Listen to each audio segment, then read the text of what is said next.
اعوذ باللہ من الشیطان الرجیم بسم اللہ الرحمن الرحیم۔ تمام دیکھنے اور سننے والوں کو السلام علیکم۔ آپ دیکھ رہے ہیں اسلامک ہسٹری چینل۔ حضرت شمعون علیہ السلام بڑے حق پرست، زبردست اور بہادر پیغمبر تھے۔ ان کے بدن پر بال بہت زیادہ تھے، جیسے سر کے بالوں کے۔ اللہ تعالیٰ نے ان کو بہت زیادہ قوت عطا کی تھی۔ ایک شہر جس کا نام اموزیات ہے، کنارے دریائے روم کے اس شہر کے بادشاہ کا نام فوتا تھا۔ وہ بہت بڑا کافر تھا۔ اس نے ایک مکان بھی تعمیر کروا رکھا تھا جو کہ بہت بڑے بڑے ستونوں پر موجود تھا۔ وہ بہت عالی شان اور خوبصورت محل تھا۔ وہ اس میں اپنا جشن منایا کرتا تھا۔ حضرت شمعون علیہ السلام 4 مہینے میں ہر سال اس بادشاہ سے لڑنے جاتے اور تقریباً اس کے 6000 لشکر میں سے ہر سال 1000 فوجیوں کو ماراتے اور کثیر تعداد میں مجروح کراتے۔ پھر اس کے بعد وہ اپنے گھر میں بیٹھ کر اپنے خدا کی عبادت کرتے اور 4 مہینے برابر خلق خدا کی ضیافت بھی بہت کرتے۔ اللہ تعالیٰ نے انہیں ہمیشہ کافروں پر غالب رکھا تھا، اسی وجہ سے تمام کافران سے عاجز رہتے تھے۔ حضرت شمعون علیہ السلام کی بیوی نیک بخت اور پاسہ تھی۔ ایک دن کافروں نے آپس میں صلاح کی کہ حضرت شمعون کی بیوی کو کچھ فریب اور دھوکہ دیا جائے۔ تب بادشاہ موذیہ نے فریب کر کے کسی شخص کو مخفی شمعون کی بیوی کے پاس بھیجا اور اس نے کہا، اے بیوی، ہم دیکھتے ہیں کہ شمعون تمہاری طرف رغبت نہیں کرتے، ان کا خیال کسی غیر کی طرف ہے۔ تم اگر ایک کام کرو کہ ان کو کسی طرح مار ڈالو تو ہمارا بادشاہ اموزیہ تم سے نکاح کرے گا، پھر تم بھی بہت آرام سے رہو گی، تخت اور سعادت بھی تمہیں ملیں گی، پھر تم بادشاہی ہی کرو گی۔ پس عورت ناقص العقل نے دنیا کی طمع کی اور اس نے کہا، جو تمہارا بادشاہ حکم کرے گا میں ضرور اس حکم کو بجا لاؤں گی۔ تب اس نے اس کو ایک رسی دی، جب حضرت شمعون علیہ السلام سو جائیں تم اس رسی سے باندھ رکھنا اور پھر ہمیں خبر کر دینا، ہم اسی حالت میں بادشاہ کے پاس لے جائیں گے اور وہیں ان کو مار ڈالیں گے۔ پس مردود کے کہنے سے حضرت شمعون کی بیوی نے اپنے پاس رسی کو چھپا لیا۔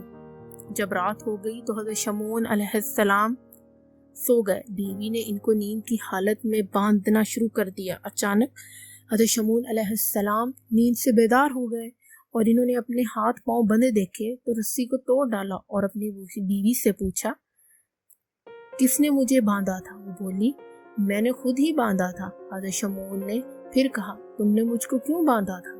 وہ بولی، میں تمہارا زور آزما رہی تھی، تمہارے اندر زور ہے یا نہیں، اور میں یہ دیکھنا چاہتی تھی کہ کوئی دشمن تم سے لڑ سکتا ہے یا نہیں۔ یہ سن کر حضرت شمعون نے کہا، تم خاطر جمع رکھو، کوئی بھی دشمن خدا کے فضل سے ہم سے زور میں بڑھ نہیں سکتا۔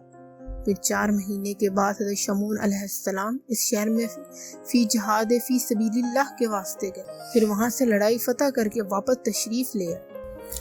پھر بادشاہ اموزیہ نے حضرت شمعون کی بیوی کے پاس لوگوں کو بھیجا۔ وہ بولی، میں نے اس کو باندھا تھا لیکن وہ بڑا ہی زور آور ہے، اس نے رسی تو توڑ ڈالی، تو لوگ بادشاہ سے جا کر کہو۔ چنانچہ وہ لوگ پھر واپس بادشاہ کے پاس گئے اور بادشاہ سے کہا کہ بہت سارا مال و دولت دے کر ایک لوہے کی زنجیر حضرت شمعون کی بیوی کے پاس بھیج دو، باندھ کر رکھنا اور فوراً مجھے خبر کر دینا۔ پس دوسرے دن حضرت شمعون کو ان کی بیوی نے لوہے کی زنجیر سے باندھا۔ جب حضرت شمعون پھر نیند سے بیدار ہوئے تو انہوں نے اپنے ہاتھ پاؤں اس زنجیر سے بندھے دیکھے اور یہ دیکھتے ہی انہوں نے اپنے ہاتھ پاؤں ہلائے تو وہ زنجیر ٹوٹ گئی۔ پھر اس کی خبر جب بادشاہ کو پہنچی تو اموزیہ بولا، لوہے کی زنجیر سے اور کوئی چیز مضبوط نہیں، آخر میں اس کے باندھنے میں کیا بھیجوں؟ اب صورت یہ تھی کہ اس کو کہوں کہ جس طرح ہو سکے میرے پاس اس کو بھیج دو۔ انہوں نے حضرت شمعون کی بیوی سے جا کر کہا۔ وہ بولی، اچھا میں کچھ تدبیر کروں گی، پھر آپ کو کہلا بھیجوں گی آپ خاطر میں رہیے۔ ایک دن شمعون لڑائی سے واپس گھر آئے تو بیوی ان سے ہر طرح کی بات کرنے لگی، اور ان کی بیوی نے کہا، اے صاحب، تم اللہ کے بہت زوراور بندے ہو، اگر تم ہم کو بتاؤ کہ ایسی کوئی چیز ہے اس سے تم کو باندھ کر رکھ سکے اور تم کو باوجود زور آزمائی کے توڑ نہ سکو۔ یہ سن کر حضرت شمعون نے کہا، اس کا کیا مطلب ہے اور تم یہ کیوں پوچھتی ہو مجھ سے؟ مجھے ایک چیز ایسی ہے جو باندھ سکتی ہے، یعنی میرے سر کے بال یا بدن کے بال، میں ان کو توڑ نہیں سکتا۔ یہ سن کر ان کی بیوی نے شب کو نیند کی حالت میں ان کے سر اور بدن کے بال تراش کر رسی بٹ دی اور اس کو مضبوطی سے باندھ دیا۔ انہوں نے نیند سے اٹھ کر اپنی بیوی سے پوچھا، ارے مجھے اس طرح کیوں باندھا ہے؟ اس کی بیوی بولی، میں نے باندھا ہے اور تمہاری قوت آزماتی ہوں۔ کوئی دشمن بھی آپ کو نہیں باندھ کر رکھ سکتا، لیکن خدا کی مرضی، میں نہیں کہتی۔ حضرت شمعون نے اپنی بیوی سے کہا، اگر میں ہلوں گا، مجھے زور لگاؤں گا تو میرے بدن کی ہڈیاں ٹوٹ جائیں گی۔ بس ان کی بیوی نے جب دریافت کیا کہ بال بندے توڑنے کی ان کی طاقت نہیں، تو پھر بادشاہ اموزیہ کو خبر دی۔ یہ سنتے ہی ملعون نے 1000 جنگی شتر سوار بھیجے اور انہوں نے حضرت شمعون علیہ السلام کے ہاتھ، پیر، ناک کاٹ کر، ان کی آنکھیں اور زبان نکال کر اونٹ پر لاد کر ان کافروں نے بادشاہ کے پاس حاضر کی، اور سب کافر کہنے لگے، ہم سب شمعون سے محفوظ ہو گئے، اور زبان کٹی ہوئی اور آنکھیں نکلی ہوئی صرف ان کی دھڑ باقی تھا۔ بادشاہ موزیہ نے سامنے لے جا کر رکھا تو کوئی شخص ان کافروں میں سے کہنے لگا، میرے باپ کو اس نے مار ڈالا ہے، اور کسی نے کہا، میرے بھائی کو اس نے مارا۔ پھر ہر شخص دعویٰ کرنے لگا۔ جب دیکھا کہ ابھی دھڑ میں کچھ معمولی سی رمق باقی ہے تو سب کہنے لگے، اس کو کسی شدید عذاب میں ڈال کر بالکل مار ڈالو۔ سب کافروں نے مشورہ کیا کہ اس کو دریا کے کنارے لے جا بالا خانہ سے دریا میں گرا۔ چنانچہ انہوں نے ایسے ہی کیا۔ حضرت شمعون کا دھڑ دریا میں گرایا۔ اس وقت حضرت جبرائیل علیہ السلام خدا کے حکم سے آئے۔ حضرت شمعون دھڑ کو جو ابھی ہوا پر ہی تھا اٹھا لیا، اور کچھ اعضاء ان کے دھڑ سے علیحدہ کر دیے گئے تھے۔ سب اعضاء خدا کی قدرت کاملہ سے اپنی جگہ میں آ کر نصب ہو گئے۔ پھر جب وہ تمام کٹے ہوئے اعضاء اور حضرت شمعون علیہ السلام کے ساتھ جڑ گئے اور وہ ٹھیک ہو گئے، تو پھر جبرائیل علیہ السلام نے حضرت شمعون علیہ السلام سے کہا، اے شمعون، خدا نے تم کو بہت قوت و طاقت دی ہے، خدا کا نام لے کر کھڑے ہو جاؤ، اور پھر اس ملعون کے مکان کے ستون پکڑ کر تمام حصار اور مکانوں کی بنیادوں کو ہلا کے رکھ دو، تاکہ یہ دریا میں نیست و نابود ہو جائے۔ یہ سنتا ہی حضرت شمعون نے اللہ تعالیٰ کو یاد کر کے حصار اور مکان کی بنیادوں کو، تمام مکان اور شہر کے کھود کر تمام کفار اٹھا کر اس دریا میں ڈال دی۔ اس طرح کیا تو شہر کا نام و نشان باقی نہ رہا، اور پھر خدا کا شکر بجا لایا اور اپنے گھر جا کر اپنی بیوی کو مار ڈالنے کا قصد کیا۔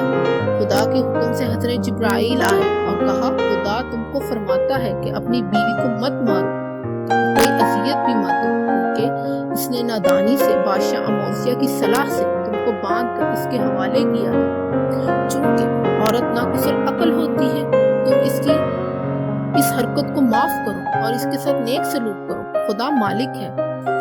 امید ہے آپ کو ہماری یہ ویڈیو پسند آئی ہوگی۔ مزید انبیاء علیہ السلام کی زندگیوں کے بارے میں نئے واقعات جاننے کے لیے ہمارے چینل کو سبسکرائب کریں اور گھنٹی کے بیل